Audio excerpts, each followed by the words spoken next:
Un chasseur d'orage, c'est quelqu'un qui a la passion des orages justement, par la beauté des éclairs, la beauté de la lumière, la beauté du spectacle, qui aime la nature et qui veut saisir des instants vraiment saisissants, quoi. Donc j'ai commencé la photo il y a à peu près 6-7 ans de ça.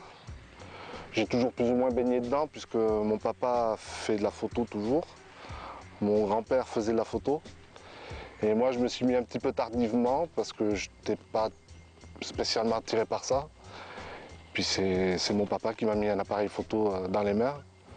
Et finalement le virus est venu et depuis je fais que ça, pratiquement que ça de mon temps. La photo d'orage est venue il y a 3 ans à peu près. Et avec la technologie actuelle, ça fait qu'on peut vraiment saisir des instants vraiment impressionnants et se permettre de pouvoir faire des choses qu'on avait du mal à faire auparavant.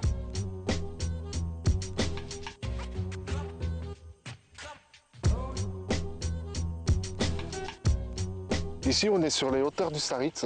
On a une vue à 360 degrés, que ce soit sur les plaines des Landes jusqu'à la côte, sur Saint-Jean-de-Luzandaï, le pied de la Rune, l'Artsamendi, c'est la chaîne Pyrénées. C'est un gros avantage, comme ça on peut voir d'où vient l'orage, la direction qu'il peut prendre et l'endroit où on peut aller vraiment au plus proche pour saisir les meilleurs moments, les meilleurs instants. Pour faire une photo d'orage, il y a 2 solutions. Il y a les orages diurnes où ce serait très difficile de pouvoir en prendre si on n'a pas l'équipement nécessaire pour ça. Donc moi j'ai fait l'acquisition d'un boîtier justement exprès pour ça, qui fait que même des fois à l'œil nu, le boîtier lui va déclencher que nous à l'œil nu on va pas voir les éclairs. Et après pour ce qui est de la nuit, les orages nocturnes, c'est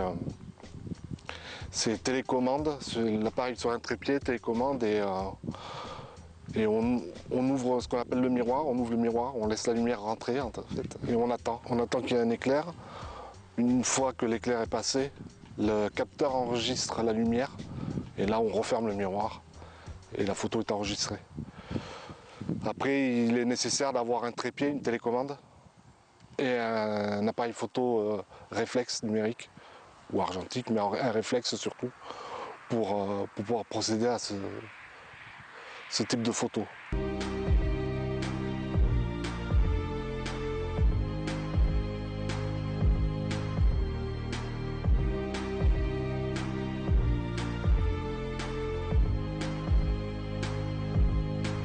L'avantage qu'il y a en plus avec les photos d'orage, c'est qu'on a très peu de retouches à faire dessus, parce qu'elles sont naturellement belles. À la limite, le seul truc qu'on pourrait toucher une fois de temps en temps, c'est la température de la photo, mettre un petit peu plus, soit dans les tons froids ou alors dans les tons chauds, mais c'est le seul truc qu'on a à faire. Tout le reste, après, c'est naturel.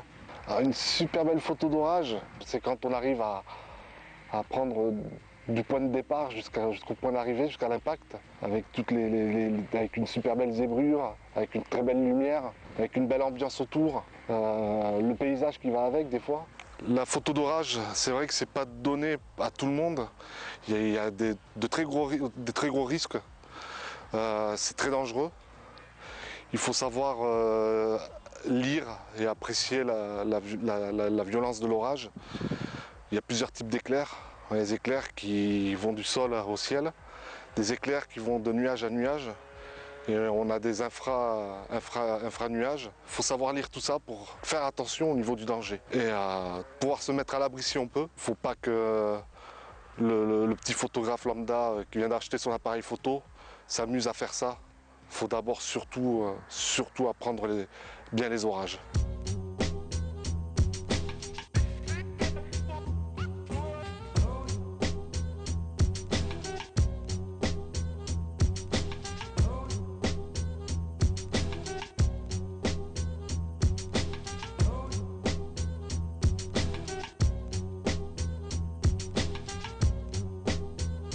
Quand je sais qu'un orage arrive, je suis tout excité, je suis comme un gosse. Je vais à toutes les fenêtres, je regarde partout, je prends la voiture, je regarde, j'attends que ça, quoi. Et dès que l'instant est là et que j'arrive à saisir de très beaux clichés, mais là je suis le plus heureux, quoi. C'est une émotion qui est très forte. Je crois que j'ai une émotion qui est aussi saisissante au moment où on a un gros impact de foudre qu'au moment où je développe les photos après sur l'ordinateur. Et en règle générale, c'est très rare quand après une chasse d'orage, même si elle dure tard dans la nuit, en règle générale, dès que je rentre, je développe les photos justement pour garder cette sensation-là jusqu'au bout, quoi, et voir le travail réalisé, quoi. J'ai pas la patience d'attendre le lendemain. Je me mets en suivant et je sors tout en suivant, quoi.